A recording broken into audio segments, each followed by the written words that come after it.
Some viewers may find the following video disturbing. Viewer discretion is advised. Hey everyone, welcome back to Board Games Unlocked, and Brad and I are continuing our top 100 games of all time. We are in the top 20. These are the 10 games that just missed it. Really the number 11 is the one that just missed it. The other 9 are games. After this list, we'll get to the good games. Right. How many times can we tell that joke before it's not funny? Yeah, exactly.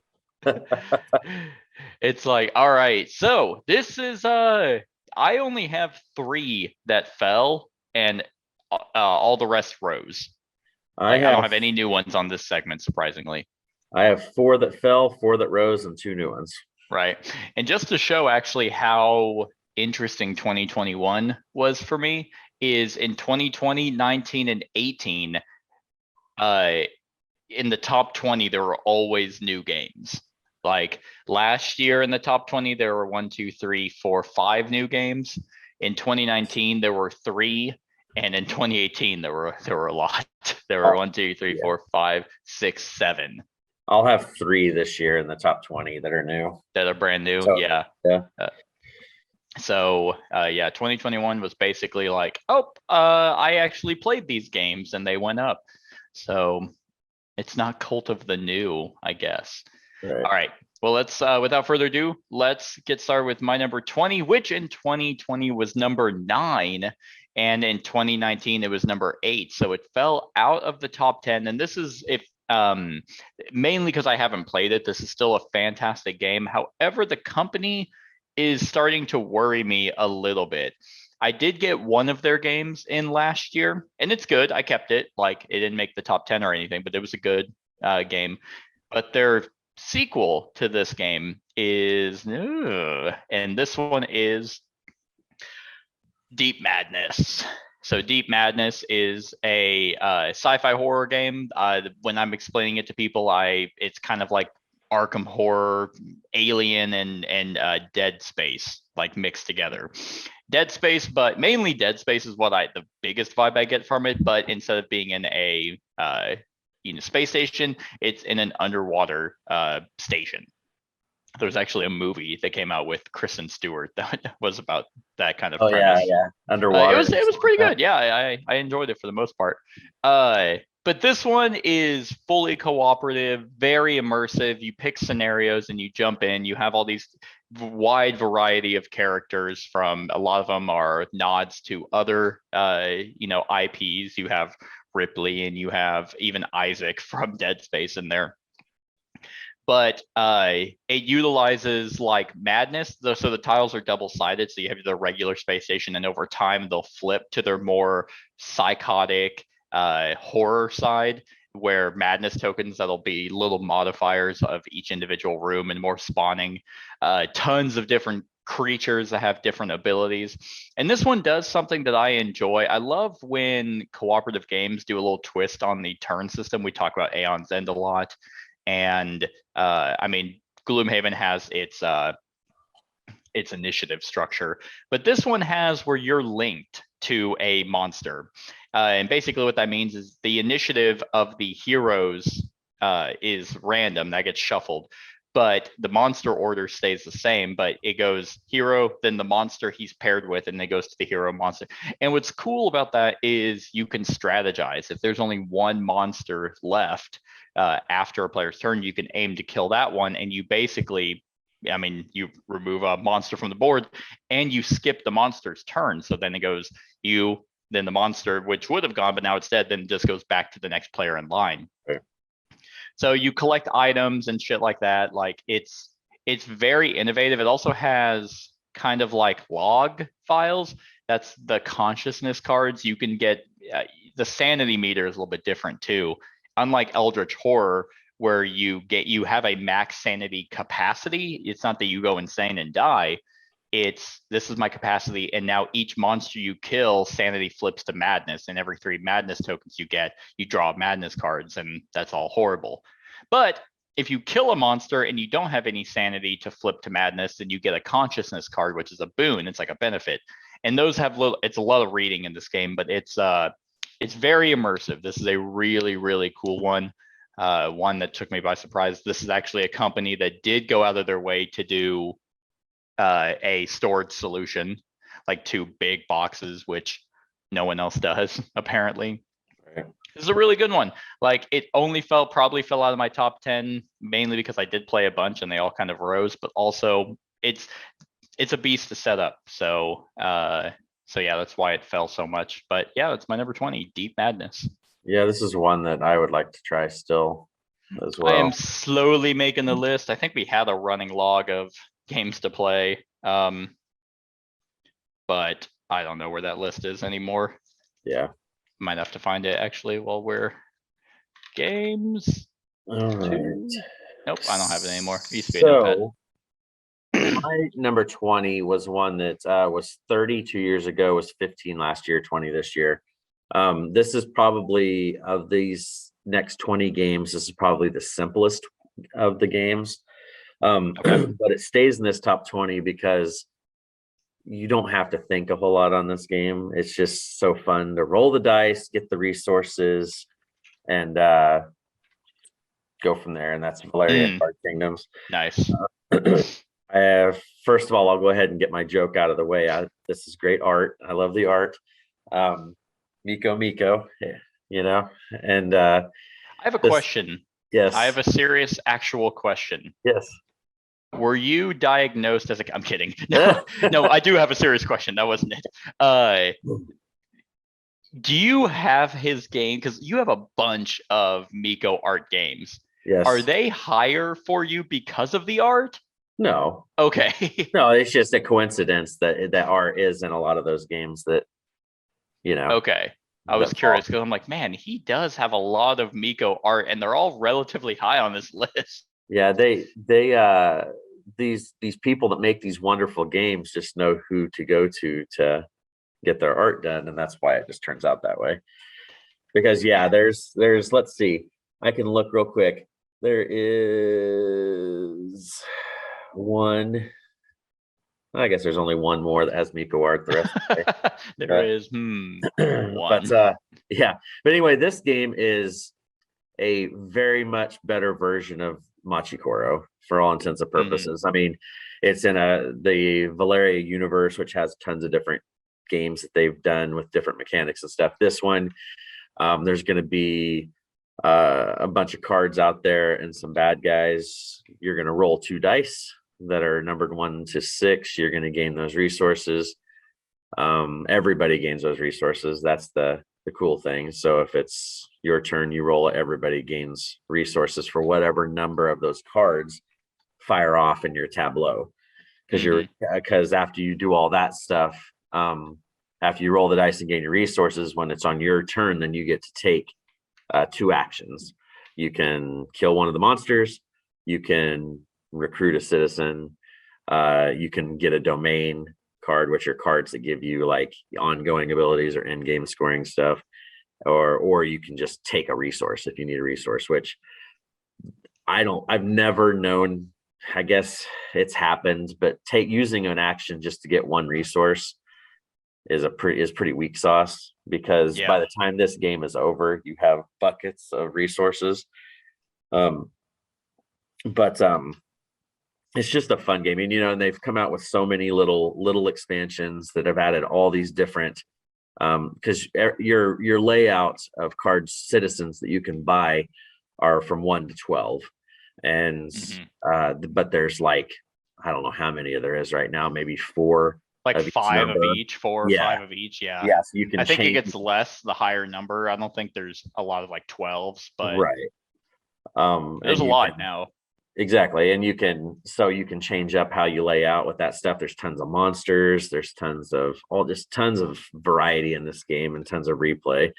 And like I said, it's super simple. It just fits a little more, I think, with the Manchikoro mechanic of rolling the dice and getting the resources. This one adds those monsters and stuff, which is kind of neat because it's a deck of monsters that have different things that you need to kill them. But then as you work yourself down that deck, the very bottom card of that deal is like a boss, I guess, a leader kind of thing. And then their scoring is generally, you get X number of victory points per monster in that pile of that race that you have in your monster pile. So it's just a super simple game, and you don't have to think too hard. So it's one of those games you can show people. It's super accessible to anybody. You just sit down, roll dice, gain these resources, then you can spend those resources to do this or buy this, and that's it. Yeah, this one's definitely the more complicated of that system. They've progressed, so I mean, you got to give Machikoro props for coming up with a innovative idea. And then Space Base, we know, was a little bit more complex, but still kind of like in that midweight. And Valeria is the most complex, but still being in that.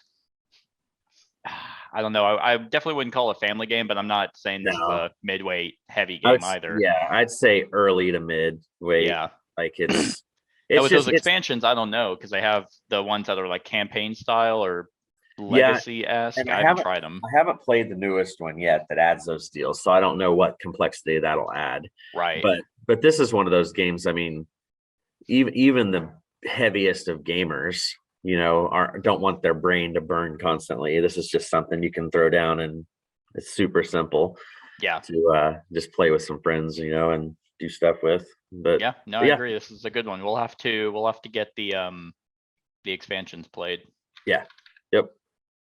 All right. Good deal. My number, man, this is actually the ones that really fell like super hard. It's like this one is probably the more swingy of the whole top 10. So my number 19 was number 6 in 2020 and number 3 in 2019. And I have played this. I've actually beaten one of the scenarios, and I've played this.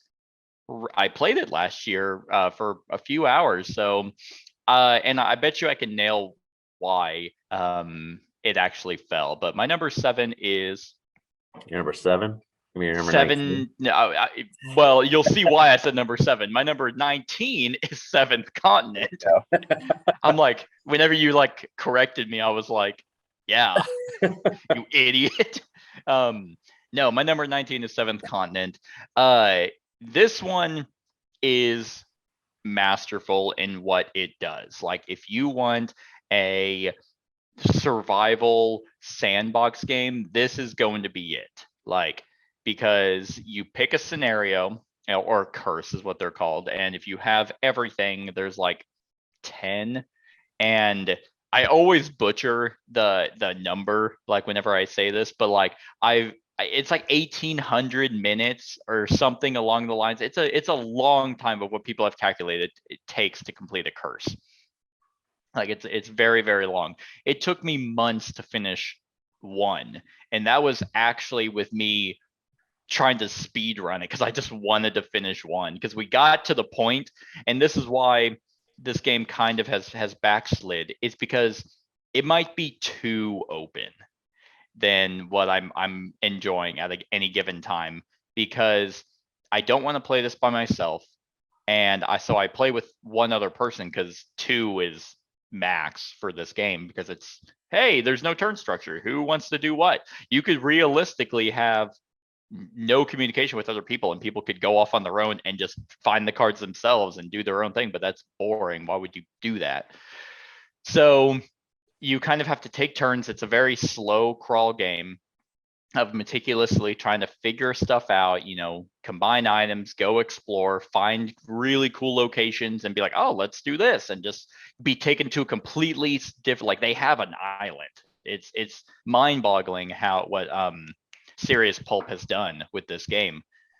But the reason why it fell from 6 and why it fell from 3 is because in the very first curse that I beat, we followed the map, we spread it out, we had our journals and we had our, hints and our guide. We get to the spot of where it is on our, because you get a little map on the first one, and we're like, we're here, this is where we need to be. And it's like, oh, do you have these items?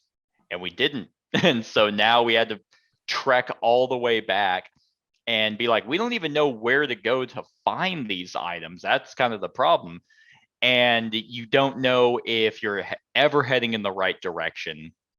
which can be cool. It's very immersive. Like this game drips with I guess theme, like, and exploration. It's kind of like the No Man's Sky of board games.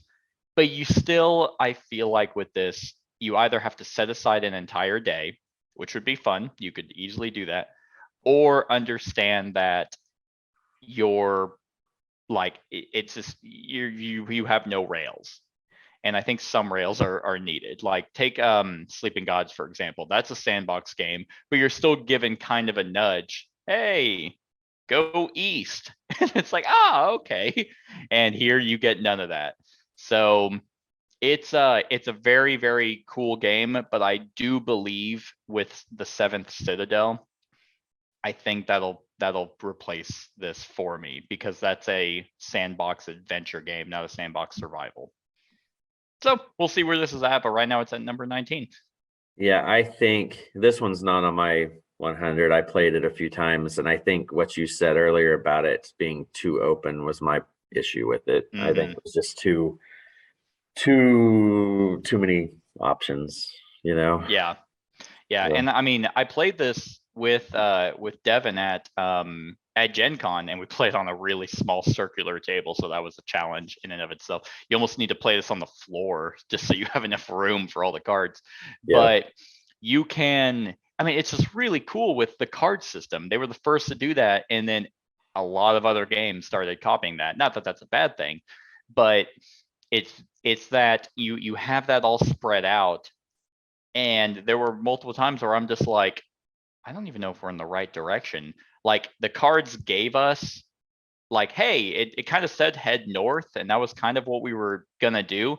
But then we had the option to like head west, and we're like, okay, well, maybe we'll go this way.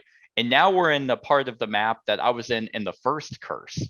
So it's like, I don't even know if we're supposed to be here. I don't know if this is even viable for us. So it's like, we might have wasted 4 hours, because who knows if this curse is even susceptible for us to be in this section of the, I don't know.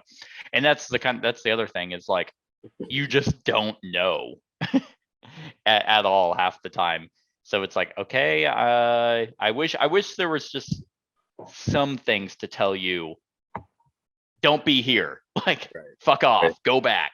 So you can be like, oh man, good thing I didn't waste, 14 hours trying to complete this curse, and now we can kind of figure out the story. But yeah, it's still very, very high. It's amazing. Like it's a masterpiece in its design. But yeah, I'm very excited for 7th Citadel. Yeah, I'll probably give that one a shot.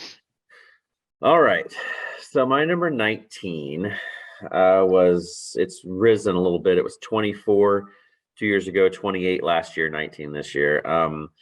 This game is a re-theming of a competitive 1v1 game that is still very popular today. I prefer this theme over it. And it's not on my list because of the 1v1 though. They decided to come out with these cooperative campaigns that made it more soloable or playable in my realm, and that is Hero Realms. Nice. This one wouldn't even have been on there if it was just the 1v1. I mean, I like the 1v1 play, but it just would never get played. When they came out with those 2 campaigns, like the Runes of Thandar, and I can't remember the other one, but it added a village, right? The Lost Village. Yeah, that's right. And then they're getting ready to do a Dungeons that'll be coming to Kickstarter this month as well. Oh, they are? Okay, awesome. Yeah, I wasn't sure if they were going to do another campaign. Yep, I'm pretty sure it's a campaign. It's called Dungeons. I need to I don't know exactly, but anyway. Sweet. This one is based kind of on the same system as Star Realms, where it was the initial concept was a 1v1. You took your deck against their deck, traditional deck building, other than you're trying to destroy them, the other person. This one has was initially drawn up the same way. You were 1v1 trying to kill the other person, and then they came out with these character class decks that gave you a little bit more theme to it, because then your decks had a couple of cards that were specific to you, and then you could battle that way. Yep. what the best way in my mind to play this game is when they brought out those simple campaigns. They're not super in depth like Gloomhaven campaigns. I mean, they're like maybe 6 game campaigns, maybe. I think they're actually 5. I 5, think they're very short. Yeah, they are. And but the thing is it's like even, and there's options. There's like it branches off a little bit. But even though they're that simple, I mean, because you have to choose one of those character classes, wizard, cleric, whatever, and you go through and you make these choices and you get these rewards and your deck alters, as you go through. And I love deck building, and with that, once they threw in those campaign expansions, this made this perfect because it's just super simple to just sit down, run through really quick. The campaign's kind of difficult. I mean, some of them are difficult to do, especially in the second set. But yeah, I mean, it's a good one. They keep coming out with these little packs along with these. So like the village one came out with these I want to say like ancestral packs, like journey packs or something like that. And then I don't know about this dungeons, but I know it'll be on Kickstarter in February, and we'll see what it adds. But this is just a smooth game, and Rob Doherty knows how to put these games through, with all those. I know you've liked Sorcerer and stuff like that, and have Star Realms and stuff coming. So it's just they just know how to do their card games. I have everything for Star Realms coming. That's gonna be a beast to sort out. Yeah, this is a good one. I do enjoy this. I haven't played it since I've done the first campaign, but the campaign was enjoyable. Like the second campaign's better than the first one. I think. That's good. Good deal. All right. My number 18 was it was number 47 last year and number 30 in 2019. And this one was one that you actually had talked about in the last segment, wondering whether or not I had said it yet, and I have not. Here it is, and that is Chronicles of Crime. Chronicles of Crime, as you said in the last segment, was it's a amazing whodunit, utilizing the app in the perfect blend of board game and technology. It's just so innovative with the fact that you get to VR, like look at the crime scene, and kind of how much you like take your time and look at stuff allows you to find different items and be like, okay, well, here's the murder scene. Well, the knife is still here. So, and then you have cards. They did a cool job of making those vague, just weapon, like instead of it being so specific, because when you're looking, someone else is kind of like rooting through the deck to find what you're describing, and you'll describe anything just to be like, oh, okay, there's some papers on the floor, there's the weapon, there's rope, there's whatever, and then you can take those items to various suspects and be like, hey, and what's cool is it feels more real time. You can go talk to people and be like, hey, what do you know about this person? And they'll be like, I've never met them before in my life. And then you go to another location, find out that they did, and then you can go back because you got new evidence, and then be like, actually, you're a fucking liar. So that's always really cool, because in the written ones, like Sherlock Holmes and stuff, if you get contradicting evidence or pieces, you can't go back and be like, hey, they said that like you were at the scene of the crime, because it's just not written. So you have to deduce and hope like, okay, maybe they're lying, I guess. But in this one, you can definitively find that stuff out. Well, not definitively, but more or less, at least get further than just reading something. So they're doing a great job with it. There's a bunch of like DLC and stuff that is in the app. I'll actually look it up. Because I mean, whether or not like Lucky Duck bites the, that like eats shit on certain games like Destinies or Kingdom Rush, you still got to give them props that their apps are really good. Yeah, like sure. It's just like Kingdom Rush's problem was I'd rather play the app because it's so much like the game that I wouldn't bother fiddling with the pieces. And Destiny's was just horrible, but the app was good. Like if you could, because in solo for Destiny's, you can just play the game on the app, which I guess proves it was a good app. But yeah, they have they have a bunch. The Welcome to Redview is your Scooby-Doo, Stranger Things kind of vibe. The Noir one, they have extra scenarios of just extra ones that you can buy. Then the Chronicles of Time, they're 1400, 1900, and 2400.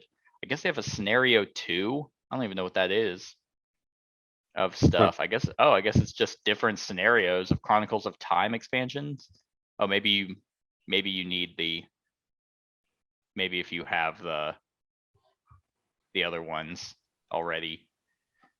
But yeah, so they're supporting it, which is the reason why this is still talked about. If they had just released the base game, and it's like, okay, well, no one cares anymore. Right, exactly. No, that's a good one for sure. That's my number 18. All right. Well, my number 18, I'm just gonna keep dipping my toes in the Wise Wizard Games pool. This one was 28 2 years ago, 31 last year, and went up to 18 this year. Because I had played it. It probably would have stayed the same or fell a little bit because we had the last time I played was quite a while ago when you and I played, and it was kind of a bad mixture, but then I've played it since and it's kind of picked up. Res Arcana? Oh. Sure, sir. No, you had it was just a bad matchup when you and I played that time. But yeah, it was a bad matchup because you played me. No, this is another one of those, I just talked about Hero Realms. It's your 1v1 card game. I mean, even though this says it could go up to 4 players, do not ever play this with more than 2 ever. Yeah. Unless you're just hate yourself. But this one is likely to even increase on my list because whenever Endbringer finally comes, Endbringer is the Kickstarter they had for the the cooperative / solo version of this game, where there's going to be some really big bad guy that's going to be out there and you work together to try to take him, and he's incredibly difficult. They have boxes going to come with 4 different Endbringers, I think 3 or 4. But anyway, how this game goes really quick is it's pretty much uses the smash up mechanic. You are going to pick a sorcerer, which there's many to choose from.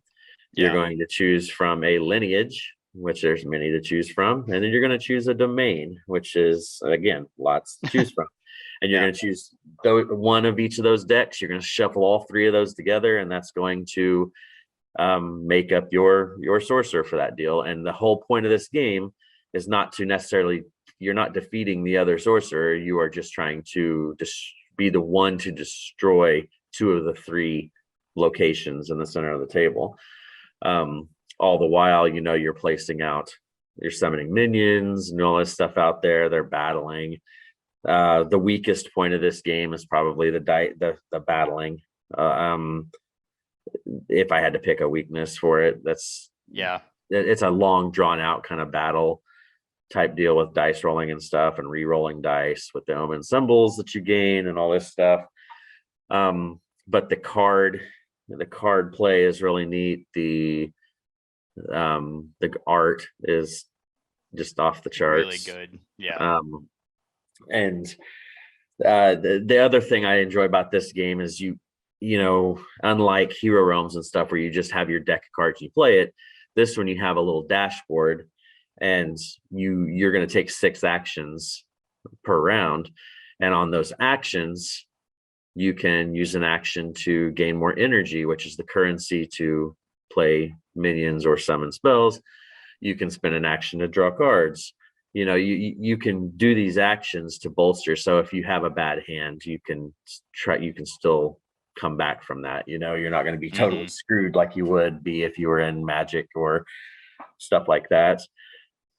Um, and really, I mean, that's about it. There is a spatial element to this because each summoner has a standee, and at the beginning of the round, you have to choose which one of those three locations to place your summoner, and any of the special abilities of that summoner have to go off there at that location. So you have to Yeah.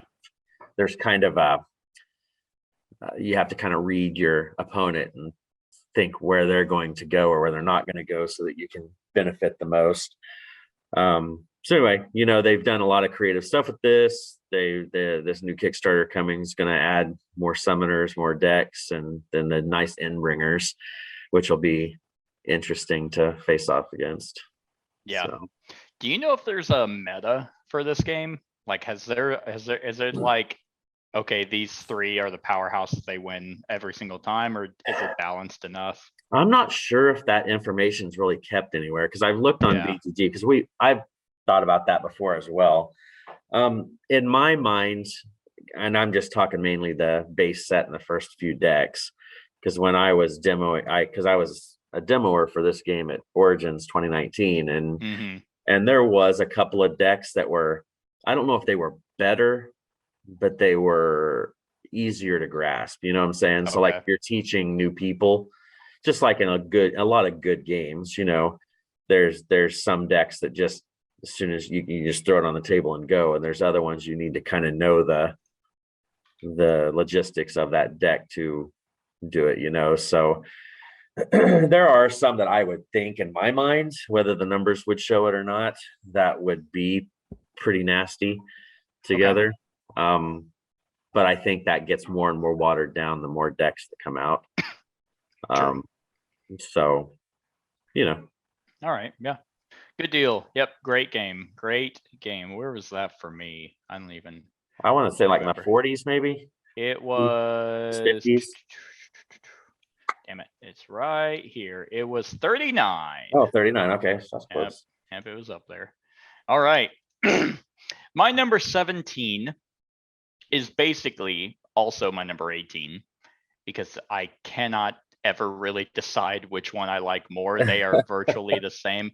I think, hold on, I might have data here because both of these rows, it was number 25 last year and 33 the year before. So no, I've literally waffled. In 2020, I liked this higher. It was 25. You can go to my number 17. It's Detective, a modern crime board game. Has the worst name ever, but it fits for what you're doing. They should have just called it Detective. Like, Yeah. I think that would have been better, but that tagline is just so dumb. But yeah, and so in 2020, this was 25 and Chronicles of Crime was 47. So I liked better last year. But in 2019, this was 33 and Chronicles of Crime was 30. So I like Chronicles of Crime better. They're so close. But I think at the end of the day, this one makes me feel more like a detective, like in modern day, like because it is modern. Whereas Chronicles is a little bit more fantastical. You're going to the future. You're going way in the past.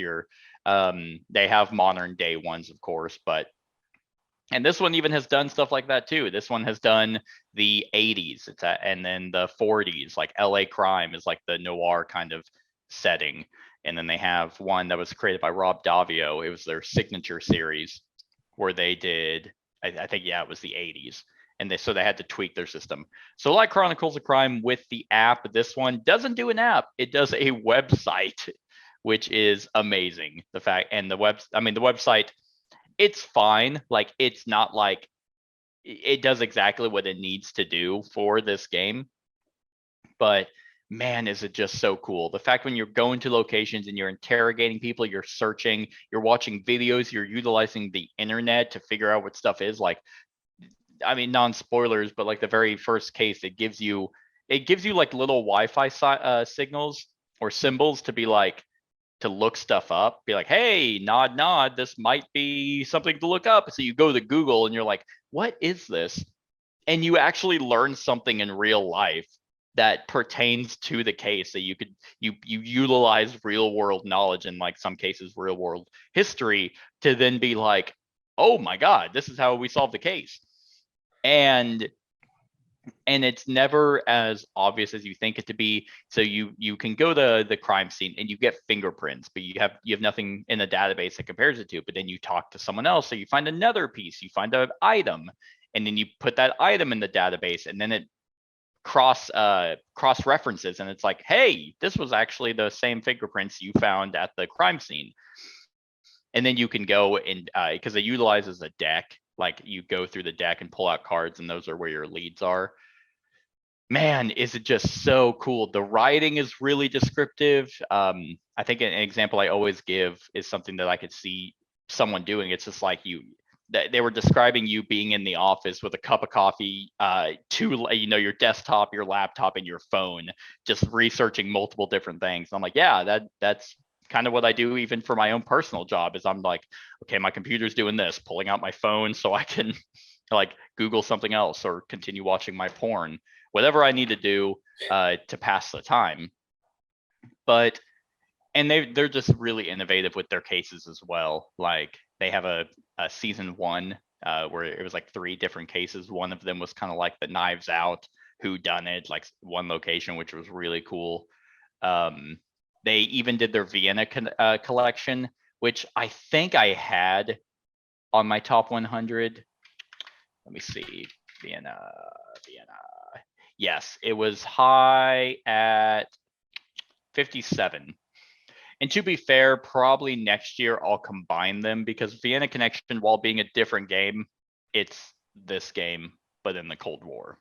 Right. That's the only main difference. But yeah, like this one's just, they're both so good. Like I'm actually really surprised that they were right next to each other this year. But yeah, as long as both of them are supported, they're gonna be high for me because I love this genre. So that's my number 17. My copy of this is still in shrink. That's because you hate me. You're not playing this in spite at this point. No, I don't think. Well, mainly because I can play Chronicles solo, and I think this one it'd be better to have that second person. And it's just it's no more complex than Chronicles. Really, I didn't know if you had to do more.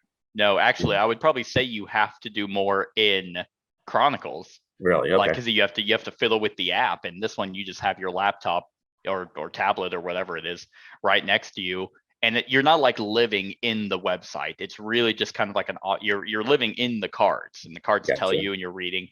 And then whenever it's like, hey, like it'll be like SD, I can't remember what that stands for, but then it'll give you a code. Then you click SD in the website and put in the code, and then it logs it for you. And you can put in notes in the website if you want to.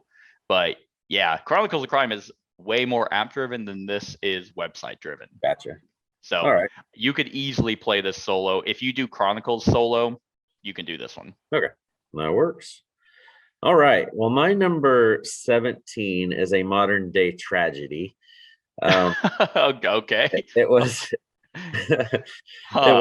it was 22 2 years ago, 12 last year. 17 this year. Obviously, this was a game that set squarely at my number 1 or 2 position for a long time. Probably my favorite card game of all time. And it is out of print. Oh, and that is wow. Dang, what was it last year? 22? Or was it 12? 12. Dang, so it's just, I mean, what are you doing, buddy? I don't think this is ever going to go off my deal because I had everything for this game when they finally lost the license and it became a dead game. I was butthurt that happened. I sold all my crap. And then this game sucks now because it was just because the competitive, you can't play this anyway other than competitive, and nobody else played it around here, and it was just like and isn't this like fan ran now? It is. Yeah. I don't know how successful it is at that, but I went back and I bought a core set, just to have it, just so if I want to play with somebody, I can throw it on the core set and play it, with the deals, which is still fun that way too. I'm still holding out hope that want to bring this bastard back in one way or another. Yeah. Whether if I know they can't theme wise, but mechanically, I'm wanting them to bring it back. So anyway, yeah, it's a competitive asymmetric 1v1 games.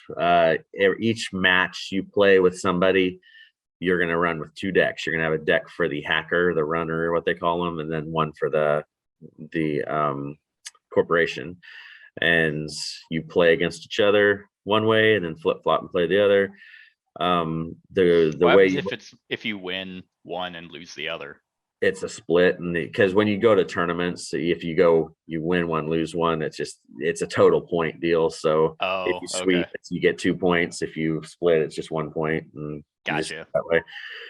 But anyway, you win as the runner if you steal 7 points worth of these agenda cards, which are what the corporation are trying to score out and I think that was the innovative thing about this game is there was so much hidden information. Like the corporation would set down these cards and would start advancing them slowly, and they could be a trap and totally just trash the hacker if they got in there, or it could be the agenda that could, if they got enough tokens on it, would score, and that would be points towards their 7 to win the game.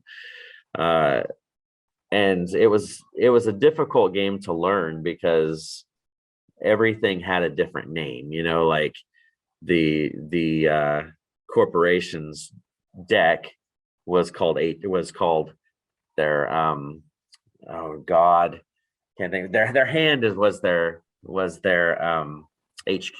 So like if you were gonna, I'm gonna run HQ, and you would have all these lanes so that the corporation would have these cards face down that were called ice, which were defense mechanisms for to stop the runner into getting in. The runners would get these things called ice breakers, which were supposed to be programs that would break the ice for money to try to get in there. It's convoluted when you're trying to, it's easier to see it than to explain it. I mean, it's more or less you're just they're trying to steal, because the runner wins if they steal 7 agenda points, or if they deck the corporation, where the corporation cannot draw a card, because at the beginning of every corp turn they have to draw a card. That's their opening deal, and if they can't, then they lose. The corporation wins if they score the 7 agenda points, or if they kill the runner. I mean, those were your two options. And I mean, it was such an elegant card game, and I played it competitively. I mean, I bought this when it came out at Gen Con. Like, I had it purchased, and I was playing competitively from that point on. Gotcha. 2012, I think, is when this came out. And it was the game that I lived for a long time, and hopefully it'll come back at some point. But we've even played a game of it a little bit. In 2012. I don't know. It was a while. Yeah, but I can definitely say I didn't like it then, but at the time I also didn't like Magic. And I can definitely see myself really getting into this now that I do love Magic. And I also made the connection that Richard Garfield is the one who designed this. So I was like, oh, now I can see why milling is a thing. Like I mean, I love mill decks in Magic. Granted, I only ever play Commander, so mill decks kind of suck because you have to mill 100 cards instead of 40 or 60. Yeah, I think it's 60 for standard. But yeah, I could definitely see this being one of those games that, because it's an LCG, which is way better, so everyone has the same cards. I would imagine I don't know. Why don't they have the rights? Who had the rights? Fantasy Flight has the rights to the Android universe, but all the mechanics and stuff are through WotC. Oh, okay. So that's why everybody was freaking out, thinking, okay, they pulled it because WotC did not let FFG pay for the deal again. So they're like, okay, well, maybe they have a plan for it. Yeah. And everybody was like, oh, they're going to make a Cyberpunk. The Cyberpunk deal with it, and it never transpired. So I don't know. They're just sitting on it right now, and I'm hoping it comes back eventually.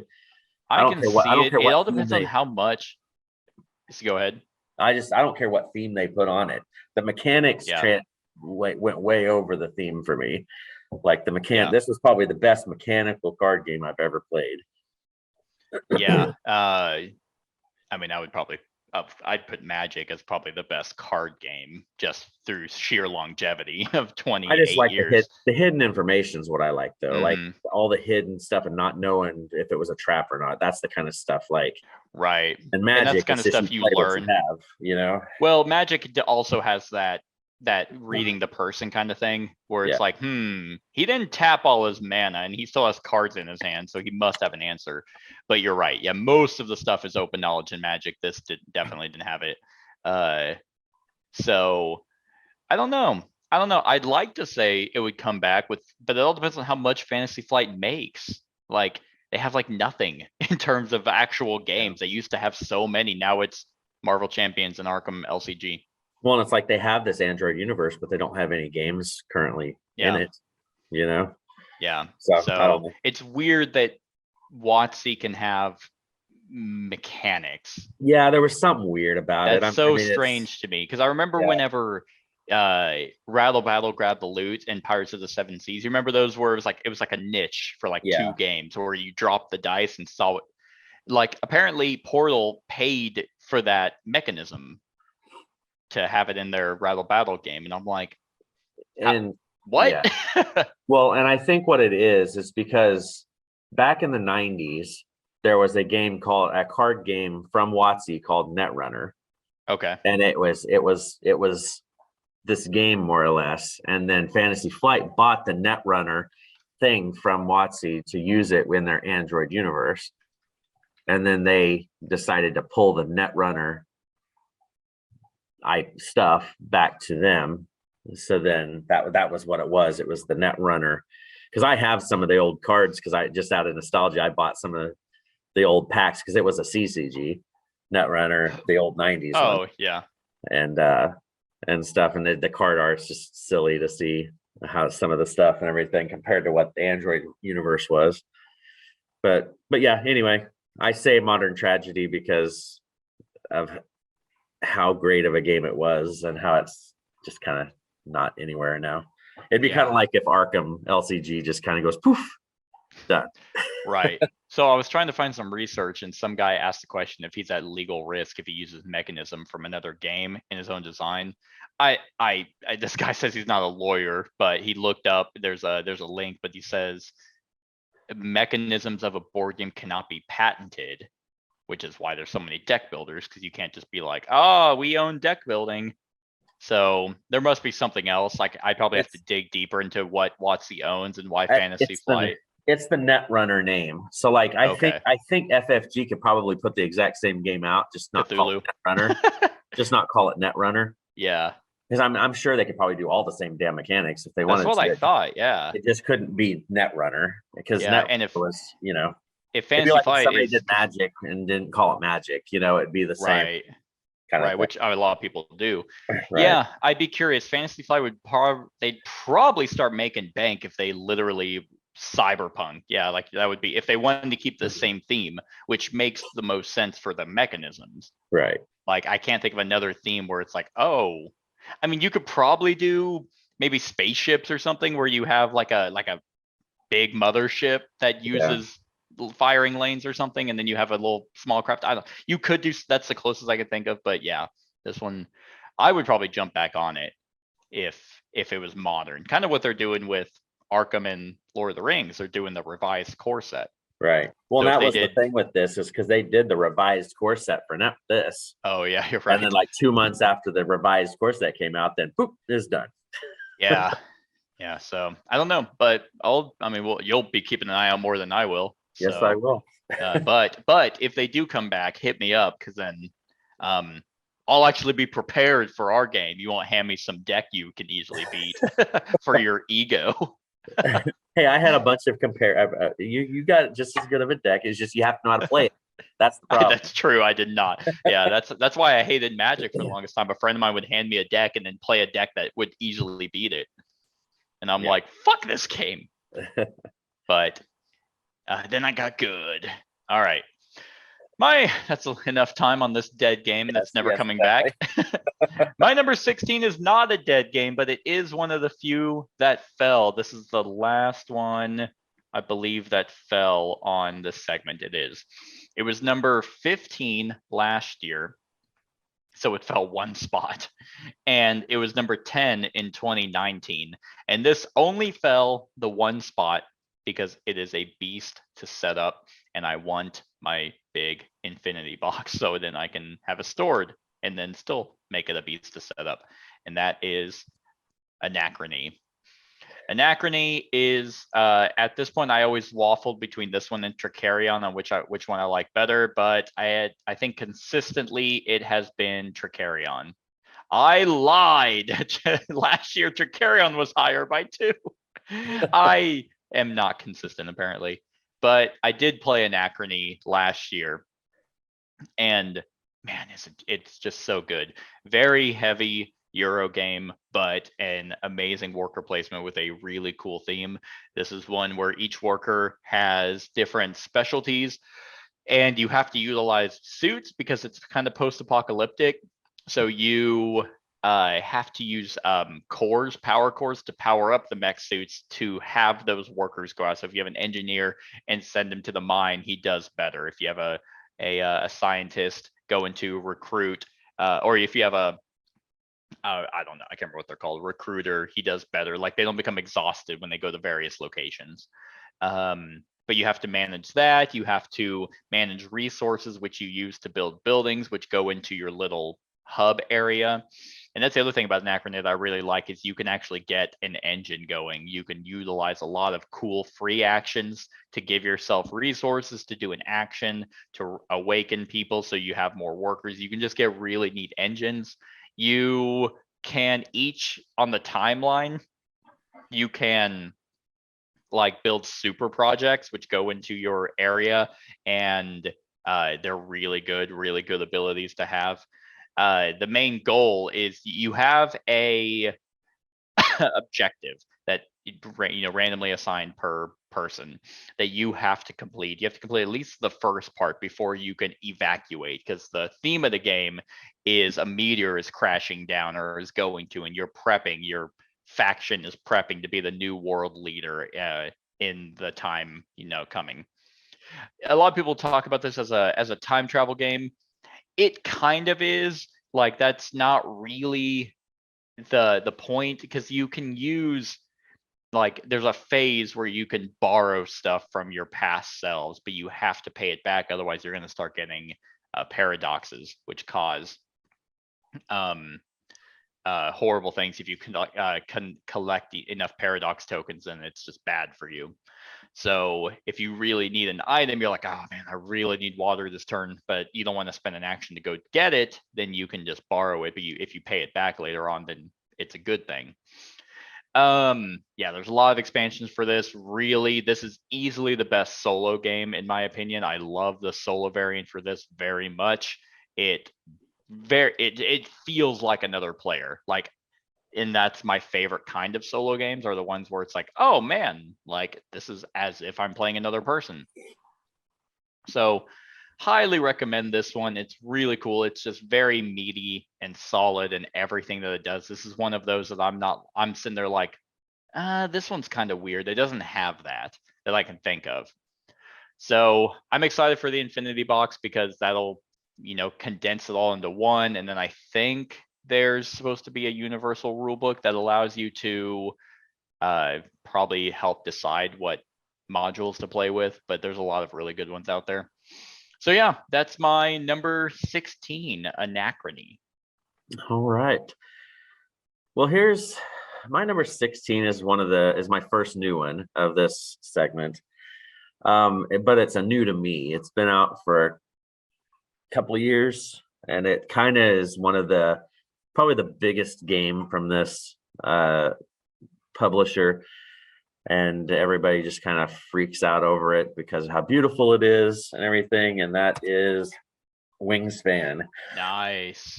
This one is one that I kind of just held off on for such a long time because I was just like, it just didn't seem like it was going to be something for me. Yeah. and then I played it at a game day with some guys and sit down to play it, and it just kind of blew me away. How it's, I mean, BGG calls it a medium weight game. I would agree with that. It's right. There's a lot of engine building going with this. You could really get some crazy shit going.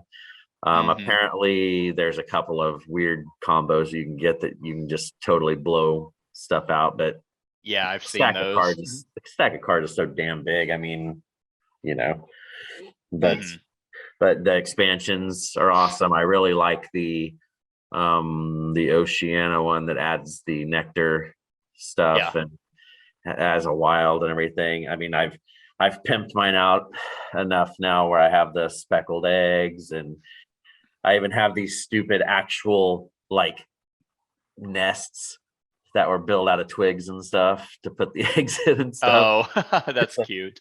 Chad got that for me, but yeah, that's cute.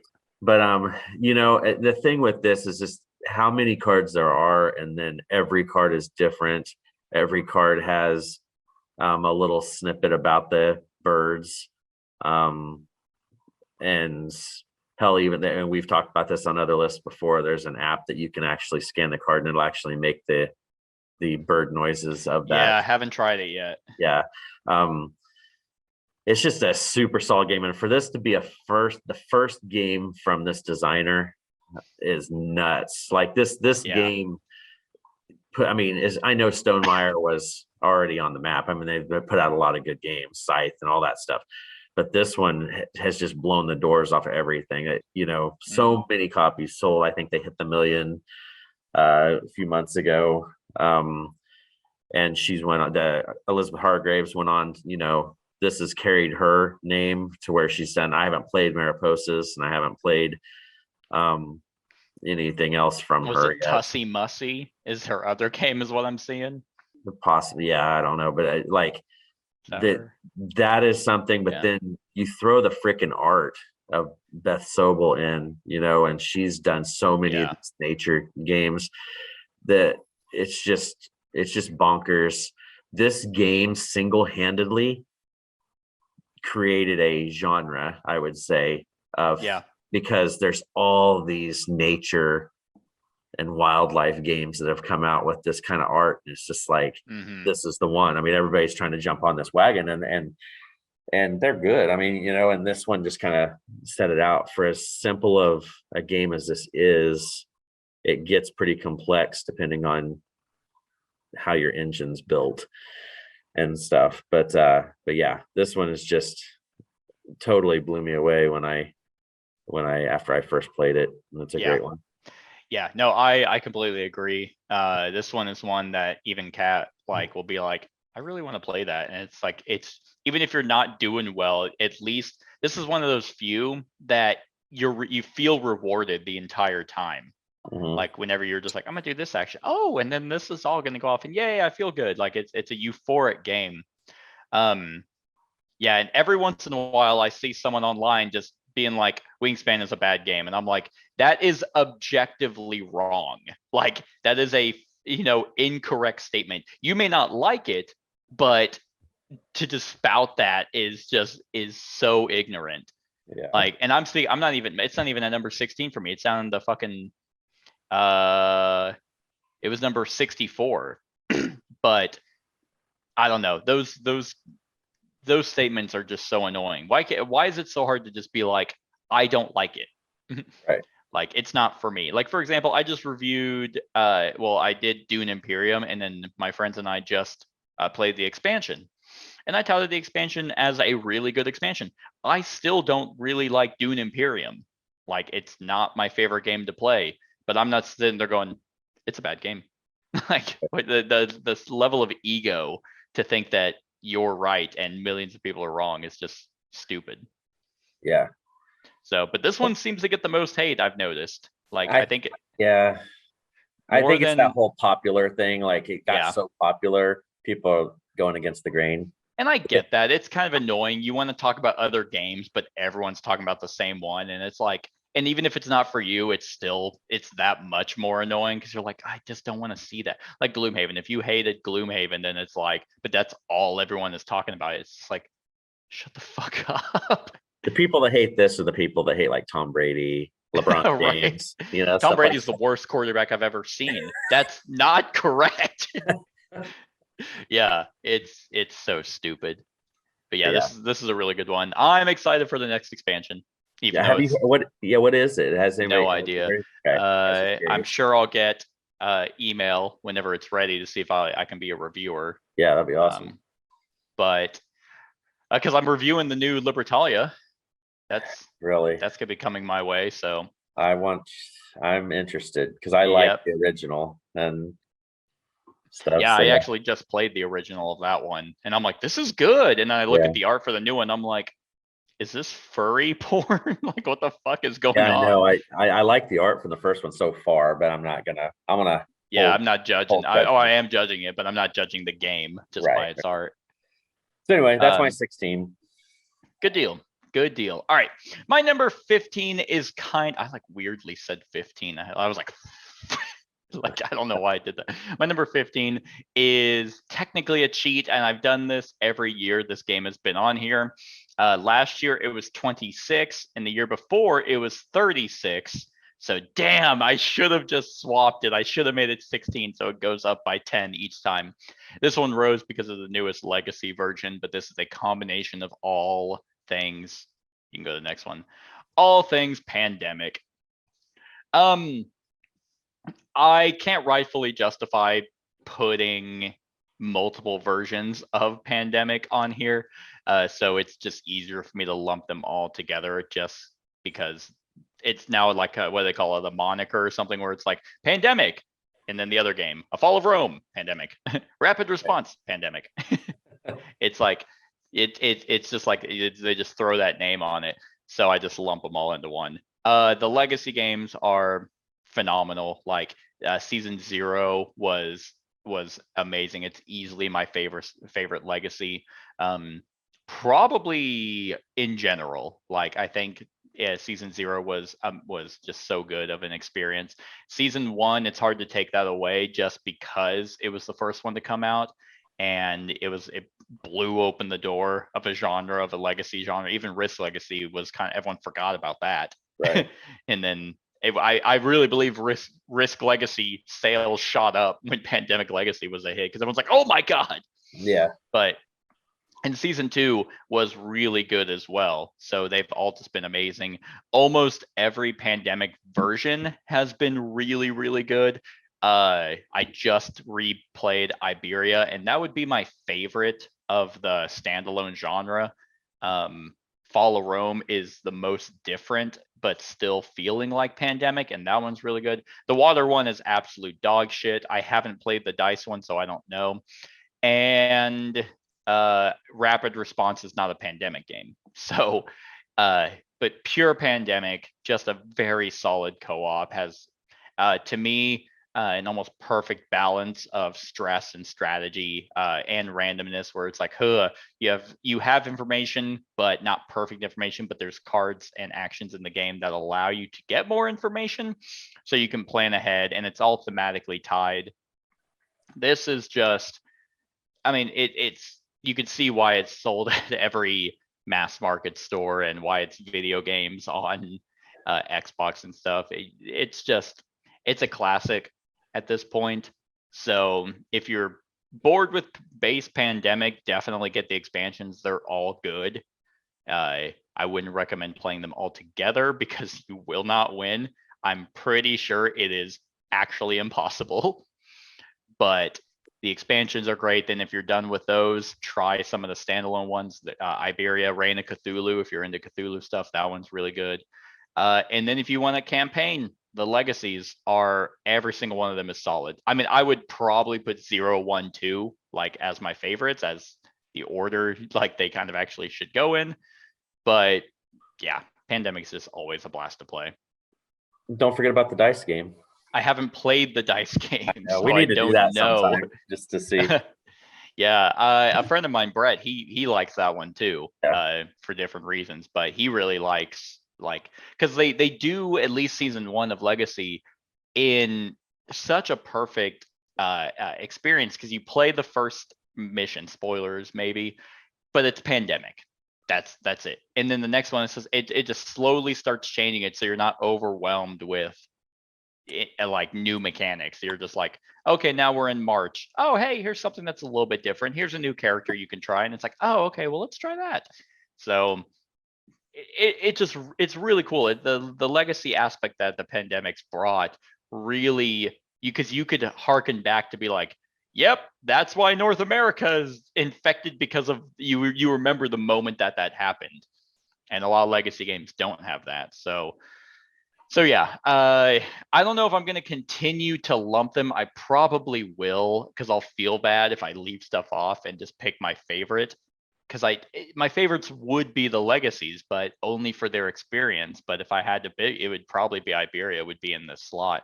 I don't know. I'll probably just keep combining them. That's fair. So yeah, that's my number 15. All right. Well, my number 15 was number 3 2 years ago. Oh, okay. Dang. It was 2 years ago. Yeah, it was 13 last year, 15 this year. It's mainly fallen from that 3 spot because I haven't gotten to play it a whole lot. This was, well, never mind. It's not my favorite, but I was going to say it was my favorite Viking themed game, but this one is one that I'm just gonna do it. Games in Midgard. I had no way. I know to segues that sometimes you're just like, I don't fucking care. Yeah. Here's the game. But this one was my first foray into this before I played the other one on my list. This one is very. It's got the worker placement, and then you're gathering your resources to be able to gain either get your resources, or you can gain dice, which are stand-ins for your warriors.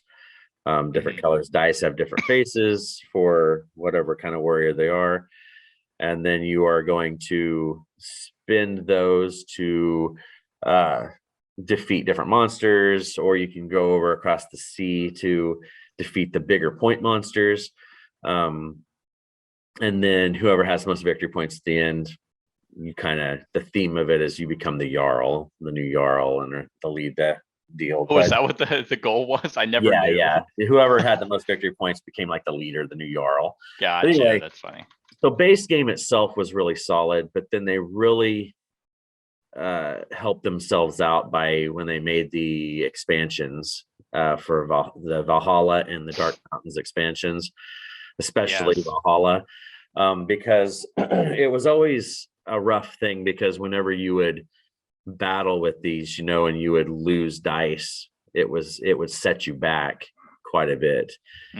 What the Valhalla one did is it added a whole nother section to the board, and these cards that you could purchase, because when you would lose warriors, you'd gain tokens for those warriors now that you could use those to spend to get these powerful cards up in Valhalla. So it made it where you losing warriors wasn't necessarily a bad thing, which makes sense because going to Valhalla is a reward, and instead of a punishment. And then Dark Mountains just added more spaces and more, like, I think it added the archer dice and stuff, and the green dice, right? right, and which were good for hunting because you had to feed things and stuff. So that was not the best expansion, but it's fun. Like, I probably would always play this with both. Yes, because the Dark Mountain, it's like, it's so simple to add. Yeah. And then I have the big play mat that has all those incorporated onto one big play mat, the base game and all the Valhalla nice and everything. So it's just a fun one. I love worker placement. I like the Viking theme, and you have the asymmetry too, because you're actually portraying a person. You pick a character that you're going to be controlling, and they have special abilities. Maybe the shield maidens are stronger for you, or axes may count as double if you're this. There's all these different abilities with all these different characters that you could control. There's a lot going on in this game. I think I'm pretty sure they're probably done with this game. I think so, yeah. There hasn't been anything since the expansions came out in 2017. So I was unless about to look they're it up when they came out, yeah. yeah, so the base game was 2015, the expansion's 2017, and there hasn't been anything since. So I think they're probably pretty much done with it, but this one is just a super fun. It's just a fun one, you know. Especially you need to at least play this with at least 3. Yeah, just like for a lot of worker placement adventure games like this. Playing it with 2, there isn't enough tension with the spots as there would be if you were playing with 3 or 4. Well, mainly I will say it is that troll spot that's broken at 2, because in a 3-player game, it drastically just evens out. You might have 1 less negative point. Yeah. But in a 2-player game, 1 person can just stack it up on someone else. Well, and that's the thing. And we've debated this multiple times over the years, that even in playing 2 players, I just accept it. I take all of it because you max out. You can only take so much negative stuff. And then so while you're wasting time doing that, I'm going down and beating monsters and evening it out and making it, you know. So it is what it is. It's just, it is better at multiple players, like most worker placements, just because it gives you, some of your spots get taken. You have to get more creative, you know, like as far as stuff and everything. So yeah, you know, this one is one that'll probably always be on my list, just because of you know, how fun it is. All right. Oh, is that why? Yes. All right. My number 14 is definitely going to be higher on your list, I would expect. It was 17 last year, so it did rise, and it wasn't on the list in 2019 because it didn't come out.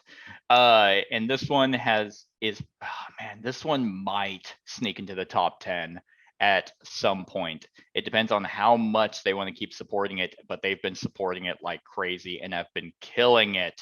And this is Marvel Champions. Yeah. So Marvel Champions is Fantasy Flight's new hotness. They've been just pumping them out, like the different character packs and the scenario boxes. I mean, there's so much content for this game at this point that if they did stop, it's like, yep, okay, that's a lot. But the fact is, they have basically single-handedly killed the other Marvel game. Like Marvel Legendary was the one touted as like the Marvel game, because you had everyone, and it's like, I mean, props to Marvel Legendary, you did have pretty much everyone, but they were still pretty generic. And here, each character has their own deck, and you can deck construct with a bunch of different cards to make them synergize a lot better. Fully cooperative. You pick a hero and you pick a villain and you fight. It's so good. You can make it very thematic. I will say this game does leave a little bit to be desired with its theme. But you can bring it out. It's not like it's completely flat, but it is sometimes a numbers game, just on how much damage, how much threat you can remove. But you can do some really cool scenarios. Like I had when I tested out Nebula's deck, I had her fight Nebula, you know, like in the movie whenever they fought each other. And the cool thing about Marvel Champions is they have their staples, like their characters that are, well known, but then they are also making decks for characters that are never talked about or touched on. However, at this point, everyone on this cover is available. Like they are all a thing. Ultron's a thing, Thanos is a thing, Captain America, Captain Marvel, She-Hulk, Vision, Hulk, Thor, Rocket, Iron Man, Black Panther, Spider-Man, and actually I don't know who that black shadowy figure in the back is. He's a villain. I can't think of. Oh, and I didn't even see that fiery guy in the background. I always thought that was still Cloud. Okay. Well, almost everyone is available, but I just love just how easy this game is to set up. Hell, even to teach. Like I've taught 2 new players and they were able to figure it out. Be like, okay, who do you want to play? Oh, I'll play Iron Man. All right. Yep. Here's kind of how his deck runs a little bit because I still have the pre-builds. Like I haven't constructed because most of the time the pre-builds are really good. And I just haven't taken the time to sit down and try and hone in on trying to make anyone better than they already are. But yeah, we've done 2 ranking lists. If you want to go check those out on actually, we've technically done 3. There's 3 actually. The 2 heroes, we've done 2, I guess top 10s is what they ended up being because we had, I think, 10 total. But we've ranked them on our favorites, and then we did one for the villains, and we'll probably end up doing another hero one soon because they're releasing them Rolling pretty quickly. But yeah, at the time of this recording, Valkyrie, which one came out first? Valkyrie was the last one. Valkyrie was the last one. Okay, yeah. So she's the most modern one, and yeah, Sinister 6 will be coming out this goddamn yeah, because each box. So they haven't done a lot of villains. They've done mainly heroes, but then they do these big boxes, which are like, hey, here's 2 heroes, and here's 5 villains. Right. That could be played. You can pick, like in the first one, you could just pick Absorbing Man and fight him. And then you can be like, oh, okay, let's fight the Collector with Vision and Scarlet Witch. Like this is, and I mean, and sometimes it can get a little weird because it's like, oh, and let's have Scarlet Witch fight Rhino, and thematically she would just be like, bloop, dead. But it is what it is. They kind of thematically tie it with like having the henchmen and the shit where it's like they're not just trying to beat the villain, they're trying to also not have everyone die in the city. So yeah, very excited to see how long Fantasy Flight keeps us going. Hopefully they reach the level of Marvel Legendary. Yeah. But who knows? That is a long time. That's a lot of heroes and villains to do. But I can see them doing it as long as it keeps making them money. Yep, for sure. Yeah, this one's a good one for sure. We'll see if it's higher on my list. It's probably not even on. I don't think it is. Yeah, I just missed my top 100. Yeah, it's actually in like your 300. You're like, dude, this game sucks. I fucking hate it. All right, so my number 14 surprised me when it went up as high as it did.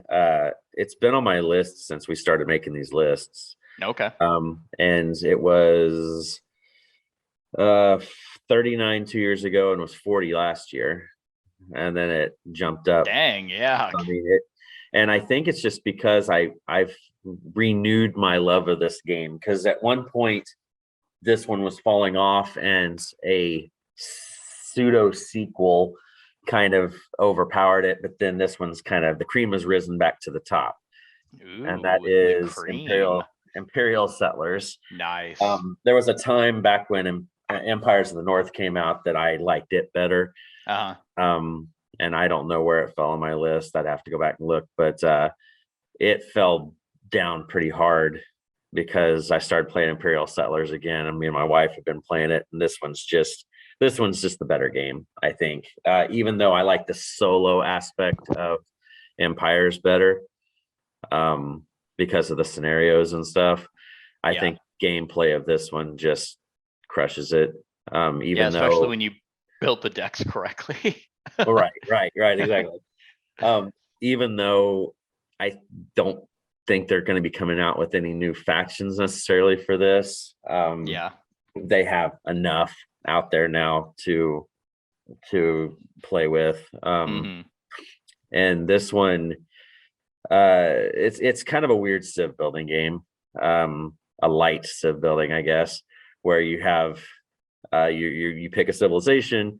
You have kind of like a narrow board in the middle of your play area, and then you're going to be getting cards from your own special deck or the common deck that are full of buildings and stuff, and you are gaining resources trying to build those buildings out on either the left or right, depending. And what's cool about this is as you build those, it all matches together. Like the art, it seamlessly kind of creates, it's not just like you're just throwing cards down there. It actually looks like you're building your civilization. And this game has just enough player interaction, but it's not like deadly player interaction. Like you can only destroy, you can raise is what they call it, destroy, but it's only the common side deals. And when you destroy one of their common buildings, then you still get a little resource, and it becomes a dead land to build on, because in order to build some things you have to have like a, can't remember what they call them, like an Like area your to build. faction cards, you need to destroy a building to make room for it. Right. Yeah. But unless you're the Japanese, and their deck things can be destroyed as well, unless they're protected. Yeah, that's why they're my least favorite. I like it. Yeah, but it's like they're good. Like I don't think any faction in this game is unbalanced. I think they're all really balanced. But for me, it's like I just don't even want that as an option. Yeah. Like to have my shit, all my shit, attacked. It's like I like the safety net of my cool faction cards.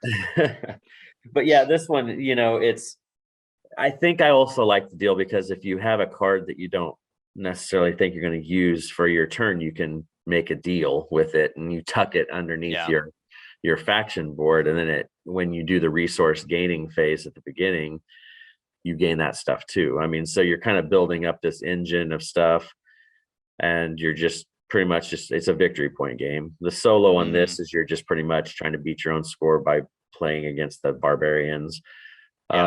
But like I said, solo is better than Empires, but as far as total game, this one is I'm probably in the minority here, but I like beat your own score like solos, because it feels like because nothing's really against you. You just get to test out the deck. You don't have any other real variables to be like to make it weird. Like, don't get me wrong, Empires of the North solo is really good because of the scenarios, but it's a different feeling. You still have to take into consideration the weird event rules, so that might alter how you play, which is a game.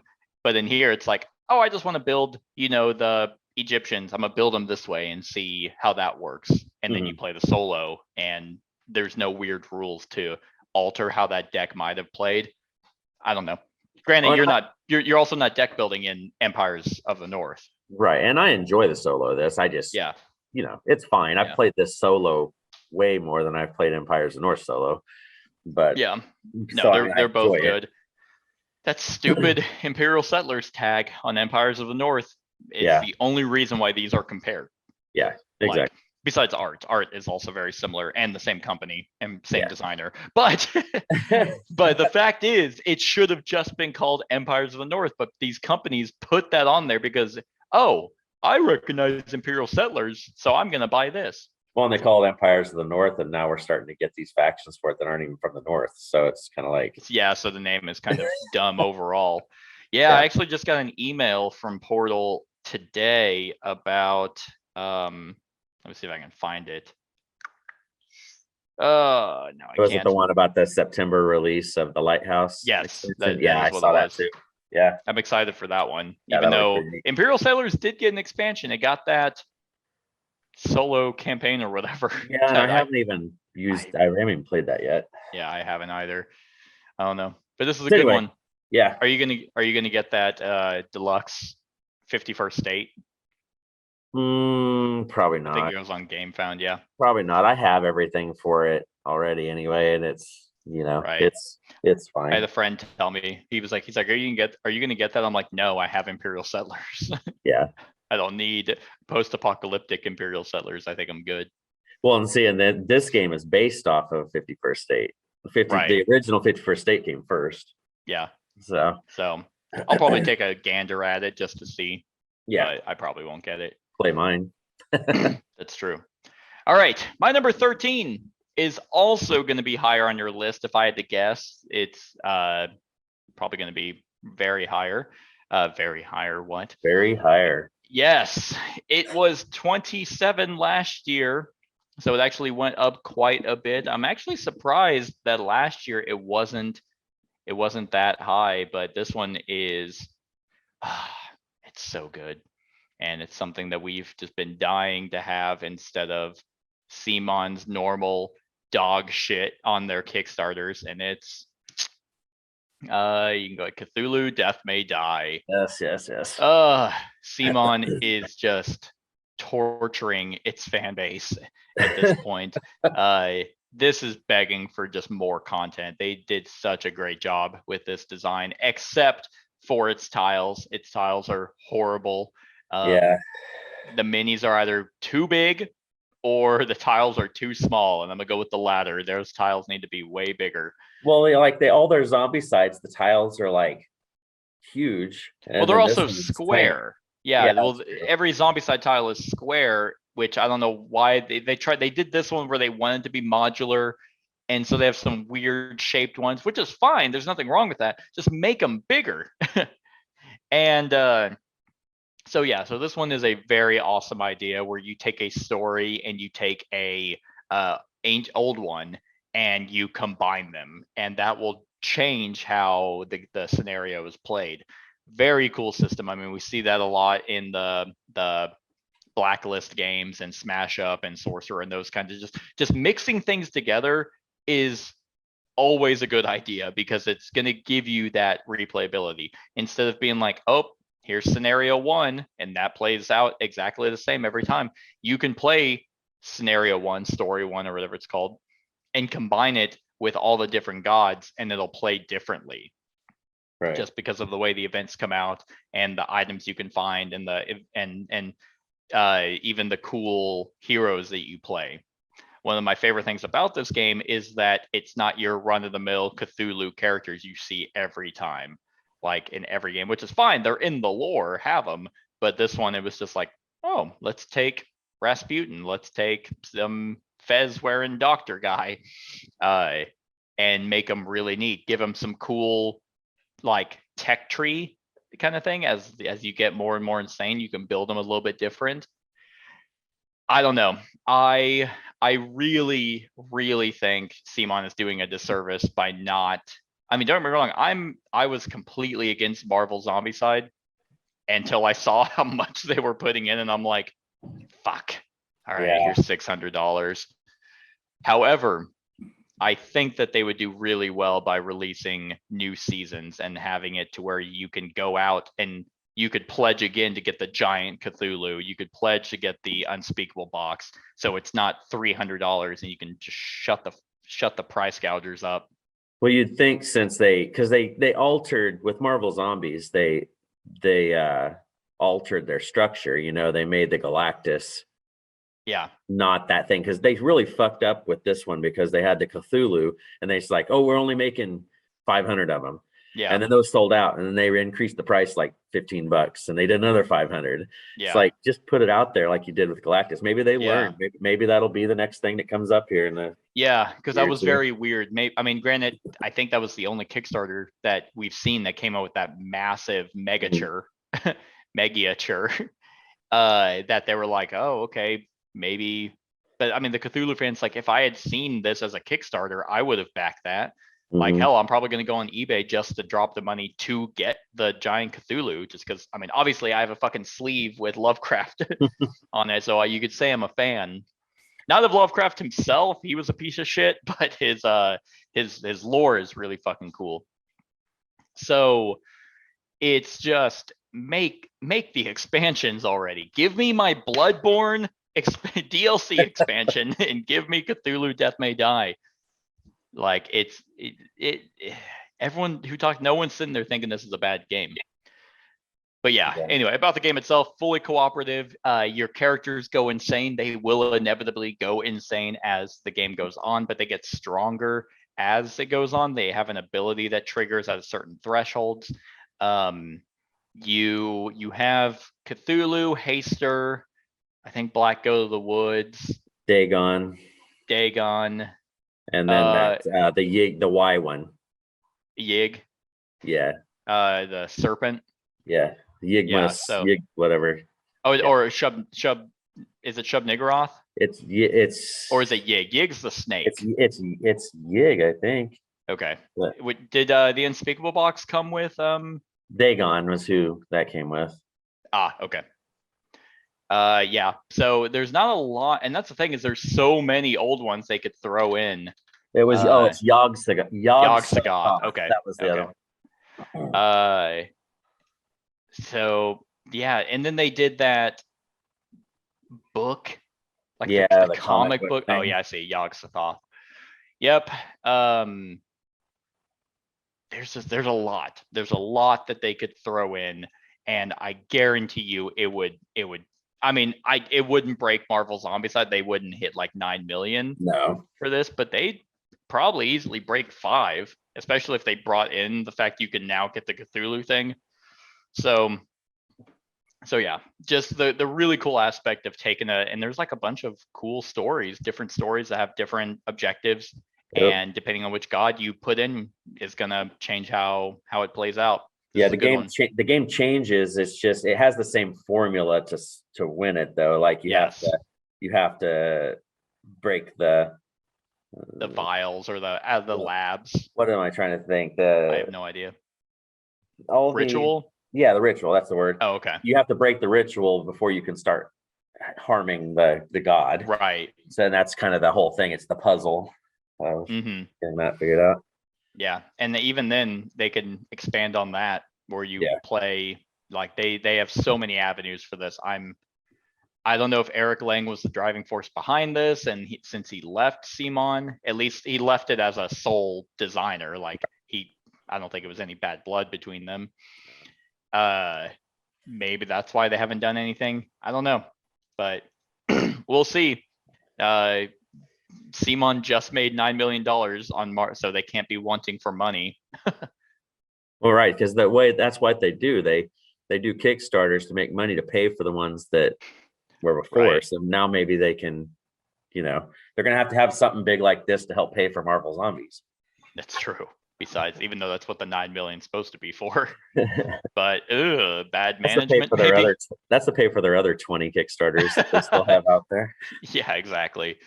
All right, so that's my number 13, Cthulhu: Death May Die. All right, my number 13 is a game I know is on your list. I'm not sure if you've said it yet or not. It's another cute game. 2 years ago, it wasn't on my list. Last year, it was 21. I'm ready for the big old collector's edition to show up at some point. And that is Everdell. Oh, yeah, I already said Everdell. Yeah, I couldn't remember if you had yet or not. It was number 40. Okay. When you said cute game, I was like looking at the rest of my list. I'm like, I don't know what he's talking about. Yeah, this one is one that I was late to the party too. I played it for the first time with you and Kat, and I guess I like tableau building games. The more they're awesome. So these, and it's just pretty with the big tree and all that stuff. I love how the worker placement aspect of how you start with 2 workers, and then as the seasons go, you have to get really economic with your workers, because not everybody will be in the same stage of the game at the same time. I think that's another big unique thing, because you want to stay in that season as long as possible and milk every last drop of whatever out of that turn before you switch seasons. And the art, we've talked about that many times. The art is just outstanding as well. And the solo is pretty solid on this as well. They did a lot of good stuff with the card combinations. They have a lot of good variations of cards, and the expansions. I've only played Pearlbrook. I've heard so much about the other ones being good and stuff too. So when the Kickstarter came out for the collector's edition that had the huge box and all the collector's editions of all the expansions and all that stuff, I actually sold my retail copies of this in Pearlbrook while it was that, and I got that Kickstarter, and going to get the resource containers that are going to look all awesome and badass. And there's just, this is going to be an evergreen, obviously. Yeah. Kind of haha, pun. But that was awful. I hated it. Yeah. But yeah, this is just going to be one that is going to be a mainstay on the list for sure. Yeah, without a doubt. It's weird how like the games I've shown you have been higher on your list than mine. This is really high up there. I mean, for good reason. It's very, very good. In fact, it might even break into your top 10 if you play the other 2. Oh, I know. Yeah, once I get the expansions going, for sure. Mm-hmm. Oh yeah, because you don't have the expansion until the collector's edition Right. delivers, right? Yeah. Right. Yeah, they're really good. All right, my number 12 was a game you didn't show this to me, but I think you were telling me about it, and then I ended up getting the deluxe edition of it, and I was just blown away by how it plays. This is another game with not combining decks, so to speak, but just the variety of choosing what cards that are going to be in the game to give you a totally different experience, which is just something I absolutely love. I love card games. Not that this is a card game, it is a board game, but that utilizes cards, and that is Yido. This game is sexy as hell. Its deluxe edition is so pretty. But yeah, this is one. It's you're utilizing your different workers to go to various shops that are surrounding the area, and you are pretty much just trying to fulfill orders. There's different tiers of orders. I think it was green, yellow, red, and black orders. And you need various types of things. You need to be at a certain location. You need to have these different items, these weapons, this whatever it might be, to then give you the ability to close out one of your objectives. Whenever you're placing around the board, there's events that can pop up that can cause, I want to say a shogun, but I don't think that's what it is, that moves around the board. I think it's, what is it called? Shit. Yeah. Because there's like a patrol. It's like a patrol kind of in a way. It's there's a black ordered card that may or may not, depending on how you set up the game, that if you complete it, I think you end the game, and it's a bunch of points, and it's to assassinate him. Like, that's one of the cards, and so he moves around, and then if he lands on a spot that you have your workers at, he like arrests them, he like locks them in, so then you have to get more workers. Just the sheer variety of this, it's just very euphoric, because when you have those order cards in your hand, and then you complete them, it feels good because you know exactly what you need to do and go to various locations. Sometimes people go where you want to go or take an item that you might want, and it's like, oh crap. Like, all right, long-term planning. Okay, instead of this short goal I was going to complete, now I'm going to try for this red one because it might give me some special ability or something. I played this one, and I played Gugong like around the same time, feelings of same theme. And this one was just a sheer 10 out of 10. Like, it's still super high. I guess I should mention it was 14 last year, so it went up 2 spots. Which is funny because I haven't played it. I don't think I played it in 2021, but just the experience that it works. Everyone I've played this with, it just works for them. And they have a bunch of different variants. I know they have a cooperative one I haven't tried. They do have a solo variant. But yeah, different tiers, different, like, it's almost like Elysium, where it's like, what kind of game do you want to play? Okay, if you want this kind of game, pick these decks, and then you shuffle these order cards together, you shuffle these event cards together, right. And that's the experience you're gonna have. I really like that. It's very nice. I know a few games have done it. This one I mentioned, Elysium, tells you. There's another one that gives you kind of like, Cubitos is kind of one where it's like, hey, what kind of game do you want to play? Like, okay, use these cards. I think that's really neat, especially if you have card variety. So yeah, and the deluxe edition definitely doesn't hurt to have it. Like, it makes it really pop. A lot of variants for this one. So that's my number 12, Yido. Now I haven't played this version of it. I played the original. Was the one that I had played. So I haven't messed with this one, but yeah, it's a great game for sure. Yeah, actually, now that I'm talking about it, I want to play it again. No, we can try it. I haven't played this one, so we could do it at some point. Good deal. Yeah. All right. My number 12 was number 2 years ago. Was number 6 last year. Okay. So it has fallen out of the top 10 only because it has not hit the table. Okay. It hasn't hit the table for about a year and a half, actually. But I still do stuff with it because there's a lot of. Oh, okay. Okay, my number 11. Well, what are you doing with your games? Well, Brad? no, there's a lot of assembly and stuff. So it's Okay. like I still work on assembling the miniatures and doing all the stuff with the game. It just hasn't hit the table yet for quite a while, and that is Shadows of Brimstone. Dang. Okay. So this one it's a You lifestyle haven't game. played it in a year and a half? No, Dang. I put minis together every month, Yeah. for it stuff still, but I just haven't gotten together with Chad and those guys, that group that we played with, and stuff Gotcha. for a while. So I'm still my toe is still dipped in the waters of Shadows of Brimstone by putting minis together, and I still print stuff off for it. All the prep work. Like I said, this is a lifestyle type game. Sure. You're not going to enjoy this game a ton with just the core boxes. You've got to dive all in if you're going to get the most out of this game, which is probably the biggest detriment to it. But the fans of this game are big fans of this game. I mean, this is Flying Frogs kind of big thing. Where it's a horror western. You start off being your cowboys, what people in the West.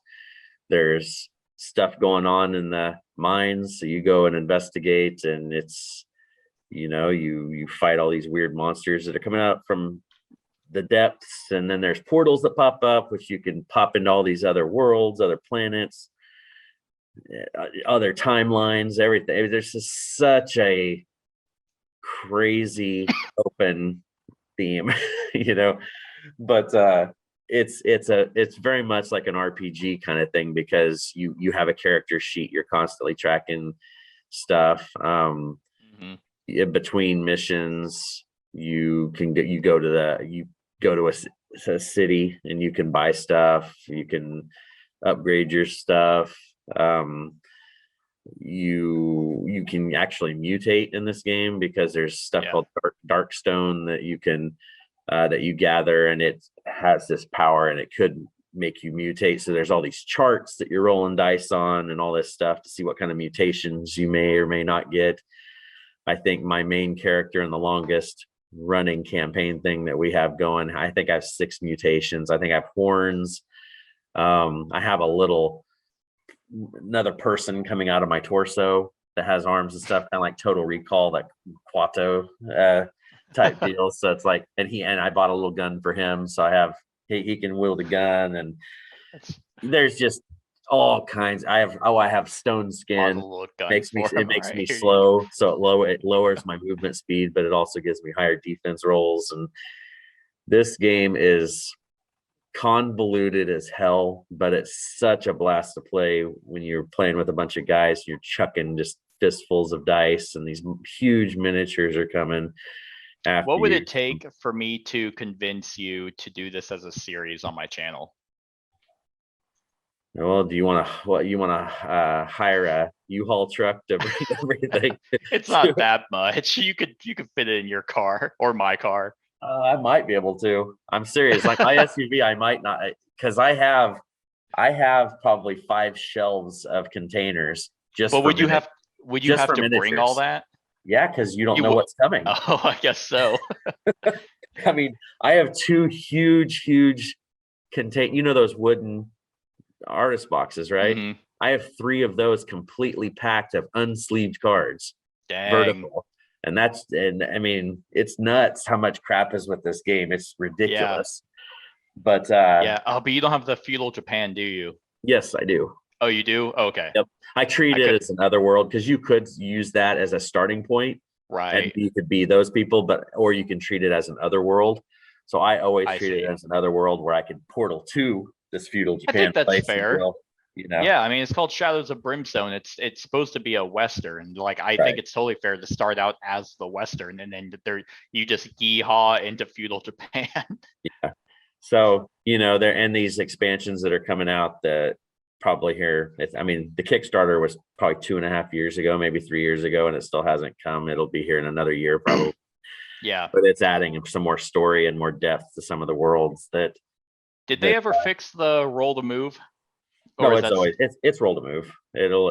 I knew that, and know with over time, if they're like, yeah, we're gonna try and change that. No, I think that's one of the things with Flying Frog is I think they try to play like an 80s or 90s Yeah. board game kind of thing, you know. Now there are ways to alter that, and there's things that you can do to adjust it or however you want to. But So like talisman, like well, it's roll to move, but you can get followers and items that mitigate that. the reasoning behind keeping it roll and move is because there's a timer aspect to this with the whole lantern and the darkness rolls every Yeah, turn I remember that. and stuff. So like if you got rid of the roll to move, I think that would take away from that I see. stuff a lot and stuff. Okay. So Yeah. you know, it's a lifestyle one for sure. I've spent No, that's what I'm saying. thousands This one thousands. feels more lifestyle than Kingdom Death Monster for sure. Yeah. Like, because in this one, each scenario is going to feel different versus KDM, where it's like, it's a lifestyle game. Really? Then why am I fighting the White Lion again? You know, Yeah. just so I hope to get the one resource I need for any build that I want. You know, yeah. The stories that this game creates. I mean, the first time I played this, when we started that campaign, probably 3 or 4 years ago, I still remember the stories from that first couple of matches. It's just, yeah. I remember I owned not this one, the Swamp of Death, I think is what it's called. The Swamps of Jargano, the Swamps of Death. Yeah. I had just the base set, and I put that little big monster together, and I forgot that on one of the characters, he has a little hat, little Western hat, and I forgot to put it on him, and I'm like, so I glued it on the monster. So like the big winged monster had a tiny little hat. Well, these first 2 boxes that came out, this one and the other one, the miniature quality was not as good as all the expansions that were coming out afterwards. They have recently, within the last year and a half, came out with revised versions of these 2 big core sets that have upped the miniature quality back to kind of like what all the expansions were and everything. So yeah, I mean, this game will probably not travel for me, just because it's stupid how much crap there is for it. Yeah, well, guess you'll never get it played again. I'm definitely showing interest, but they've made it too horrible to even give it a shot. When I get my basement done, then we can do it. Yeah, but then now I have to carry all my equipment. Well, I have to carry. I don't have a table big enough for it right now. Like it takes up. Like I do. No, I have a table. It would outdo your table. That's how much room this game takes. I don't believe that. All right. Well, my number 11 rose from 24 to in 2020 is 24. In 2019 it was a number 11. And this rose significantly because I did play it last year, and it was an amazing experience. I actually played this as a 6-player game out at my bachelor party with 4 new people. So 4 were new, and then me and Devin had played it before, and it was an amazing experience. And that is Rising Sun. Rising Sun is my favorite of the trilogy, comparing it, of course, to Blood Rage and Ankh. Blood Rage it was still relatively high on the list at 35, but even at Rising Sun at its lowest at 24, it's still higher. Theme goes a long way. I love feudal Japan, and this one just does everything right for me. The fact of the negotiation aspect of the game, the really innovative combat system. It's not just a numbers of, oh, I have this many units, I play a +4 card, so my strength is 8, whatever it is. You have different levels, because it's kind of like Cry Havoc. Cry Havoc got a really cool system where it's like, okay, do I want to capture? Do I want to kill? This has that same system, and that's what coins are for. It's to represent how much money and influence you have over different aspects. Oh, okay. Like, so you bid for different elements. It's like, oh, I'm just gonna have all my fucking warriors kill themselves and get a point for each one that's there. I'm gonna do it for the grand poet thing. So I get a point for every unit that is killed. And so you can bid out, and it's all open knowledge, not what on you're bidding for, but if you're fighting someone, you could be like, how many coins do you have? And I have 10. Okay, I have 15. So then you have to kind of think what they want more and try to outbid them. So combat is very innovative. The fact that you get amazing monsters and builds that are just yours and unique to you, cool special powers or end game goals, as well as having a faction with a unique ability. This one was just an amazing experience. Like, and this was very strange. This actually blew my mind. The Dice Tower, when they talked about this, because I think it was on a few of their lists, they were like, oh, Rising Sun's not a negotiation game. And I'm like, that couldn't be more wrong. Like, but I'm guessing that they just don't negotiate, which is very strange because Tom's favorite game, or almost favorite game, is Cosmic Encounter, which is all negotiation. Right. So when they're playing this, they must not do that, because every time I've played this, it's heavy negotiation. And in fact, at my bachelor party, this is what made it amazing. So six players is, I think, the max. 4 of them were new, but on turn 1, as soon as we got to the negotiation phase, one of my friends was like, hey, come with me. And like, we were actually like going off and making plans while other people were making plans. And like throughout the game, everyone's texting each other, like making deals. And like, there was a time where it was like the second phase, because the game's not that, I mean, it's longer, but there's not that many rounds. In like so me and my friend Keith were doing really well, but the guy to my right, he had a money engine. He had a bunch of money. And in the negotiation phase, he turns to me and he was like, I'll give you 10 coins right now to end your alliance with him. And without hesitation, I was like, deal. And Keith was like, oh, okay. Like, I was going to keep allying with you. And I'm like, well, you don't have 10 coins. And so him and my friend Devin partnered up, and halfway through, I texted Devin and I'm like, hey, attack him, and then I'll ally with you next round. But he didn't see it. And then Keith turned on him and he's like, I should have taken your offer. And I'm like, what are you gonna do? So whatever the Dice Tower is saying about this not being negotiation is absolutely wrong. But it's also not at the same time. I very much tout this as heavy negotiation, more so than Blood Rage, Scythe, Ankh, any of those games. This one relies on it. It literally has a phase called the negotiate, or the tea ceremony phase, I think it's what it's called, to where you negotiate with other players, because it's only a benefit.